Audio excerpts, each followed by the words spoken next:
You're letting down your country. It's alright. My country's let down me and mine's plenty of times too. But Something big is definitely brewing for Jukebox. She's losing all her safety nets. And we're at the point where we are beginning to see the evolution into the more hardened Jukebox. They're bringing us one step closer to this Jukebox. They also recently released the exclusive images for episode 4, and normally I do wait until my preview to dissect these images.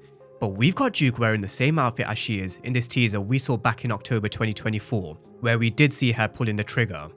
Hailey Kilgore's also teased this season in particular marks the beginning of the end for Juke in a lot of different ways, where she hits rock bottom, where she has nowhere to turn and no options left. It's also been teased in the synopsis for episode 4. Jukebox's new friendship leads to a violent encounter, which is probably what we see here. And I asked a question in my breakdown for 403, will something happen here which sets Juke off? The advisor also mentioned it doesn't matter how many times she reads the catalogue, the courses ain't gonna change. And the course and journey isn't gonna change for Jukebox either. Can she really let go of her past? Is she gonna go back to her old ways with the old crew she used to boost clothes with back in season 1? Is it time to go down a new path? Or could they both collide, giving her a choice to make?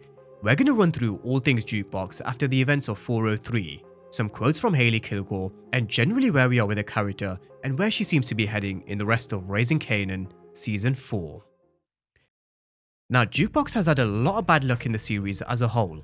You take a look at the character that we saw back in Power, and then you look at the younger Jukebox with what she's been through in her younger years, and it really does make you think, Juke really has had it tougher than most. It makes you even feel sorry for Juke, which we definitely wouldn't have been saying when we were first introduced to her back in Power. Hailey Kilgore also did an interview not too long ago with Pop Culture, and she said, "I just want her to catch a break. This girl needs a break and a hug and a juice box. I feel like she's on this hamster wheel trying to do well, and then she ends up being thrown off somewhere in a different country and has to crawl back.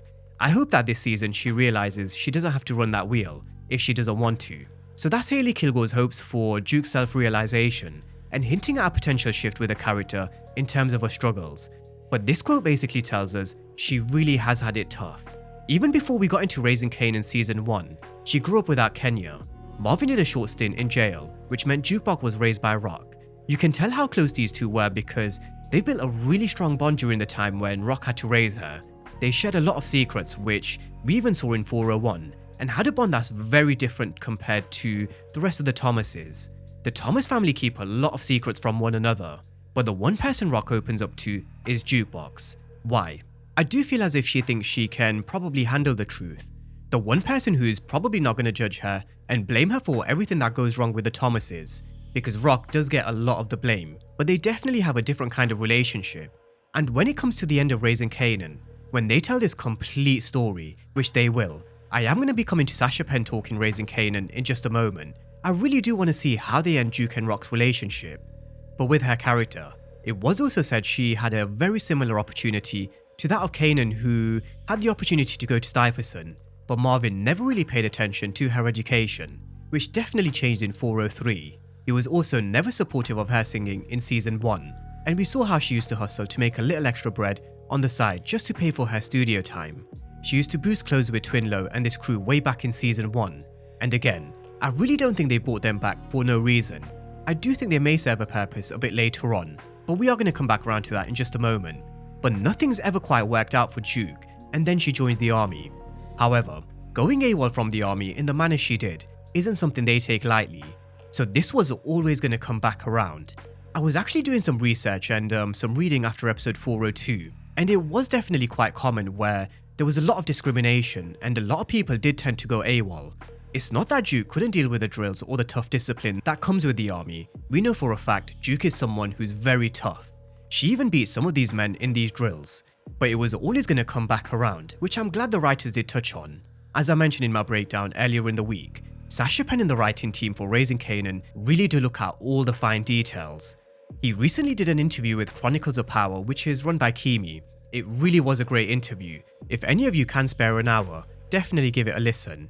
But there was a section where Sasha Penn basically mentioned they're going to make sure the story is complete by the time they get to the end. Whether that's season 5, 6 or 7, it doesn't matter. He's not going to be rushed by the noise of some people basically saying Raising Kanan season 4 is starting off slow, it's boring. It doesn't matter to him, and that's something we went through earlier on in the week. He's going to tell a complete story, and the way they've written Jukebox's character arc, you can really tell how much care and thought they've actually put into telling the right story for this particular character.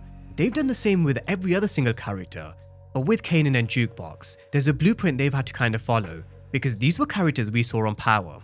So definitely give that pod a listen to if you can. I will link it down below in the description section. But Jukebox has always been very independent from day one. When she told Marvin she was going to deal with Sergeant Falk and Sergeant Healy, she meant it. Marvin actually took a step back and never really said anything. His daughter said she was going to handle it, and handle it she did. Now just before this, Marvin did actually say to Juke, why don't you go back to education? You know, be something, do something different. And we did see her signing up to college. However, this is where we bring it back to one of the guys she used to boost clothes with back in season 1. And you have to think, why now? I think you've got Jukebox who's quite confused in terms of what she wants for herself, what she wants to do, and where she sees herself in the future.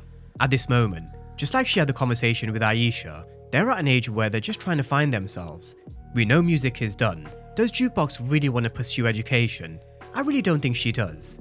You then have her old past enter the picture, and that definitely gives us something to think about.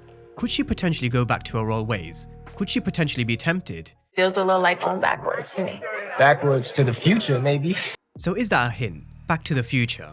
Well, at the time we did see her leaving, not even entertaining the idea, and then making a new set of friends. But at some point in the future, Juke will be going back to the robberies and hitting licks. We know this because we saw it back in Power. The way they planned this jewelry heist, that was just one of many that they would have done. She had a crew, she had a strategy, she was disciplined. So having this here, it definitely gives us something to think about. A potential route back to her old ways, but maybe on a bigger scale, because her past is definitely still here. You've got her old world here, which at this moment in time she wants nothing to do with. And then you've got her new world. But will this violent encounter, whatever it is in episode 4, just push her back to where she was? Very similar to Marvin in fact. You saw Marvin trying to change in season 3. He was there for Gerald. He was really trying to be someone different. And that's what we're now seeing from Jukebox at this moment in time in season 4. But we saw what happened with Marvin. He was betrayed. And now he's somewhat reverted back to his old mistakes. Because he thought, you know what? Fuck Gerald. Fuck everyone. I think we can probably make a case where something very similar happens with Jukebox. She tries to do something different. She tries to be someone different. She tries college. She tries making new friends. She's tried integrating herself into this new environment. But something will definitely kick off in episode 4, just based on these exclusive images. Something is going to happen which will put this gun in her hand, and where she pulls the trigger. And that's going to set her off on that dark path. And maybe even a similar mindset to where we saw Marvin with in 402, where she says, do you know what? Fuck this. I'm going to go back to doing what I do best. I do think we're going to start to see more parallels from the younger Jukebox to the older Jukebox. And her boosting clothes, committing robberies like she did in Power. I do think that is a clue to suggest these guys are back for a reason. Something big is going to happen and she's going to revert back to her old ways. But where she's even more ruthless, especially because we know where she ends up. So let's see what they do with these two worlds that Juke seems to have a choice of.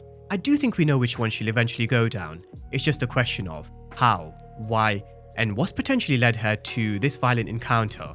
Drop all your thoughts down below in the comment section. It really is going to be an interesting ride with Jukebox. There's definitely a lot more to come, a lot more action, and they're just planting the seeds before they really get to the explosive bits. So drop all your thoughts down below in the comment section, and as always, thank you guys for watching, and I'll see you next time.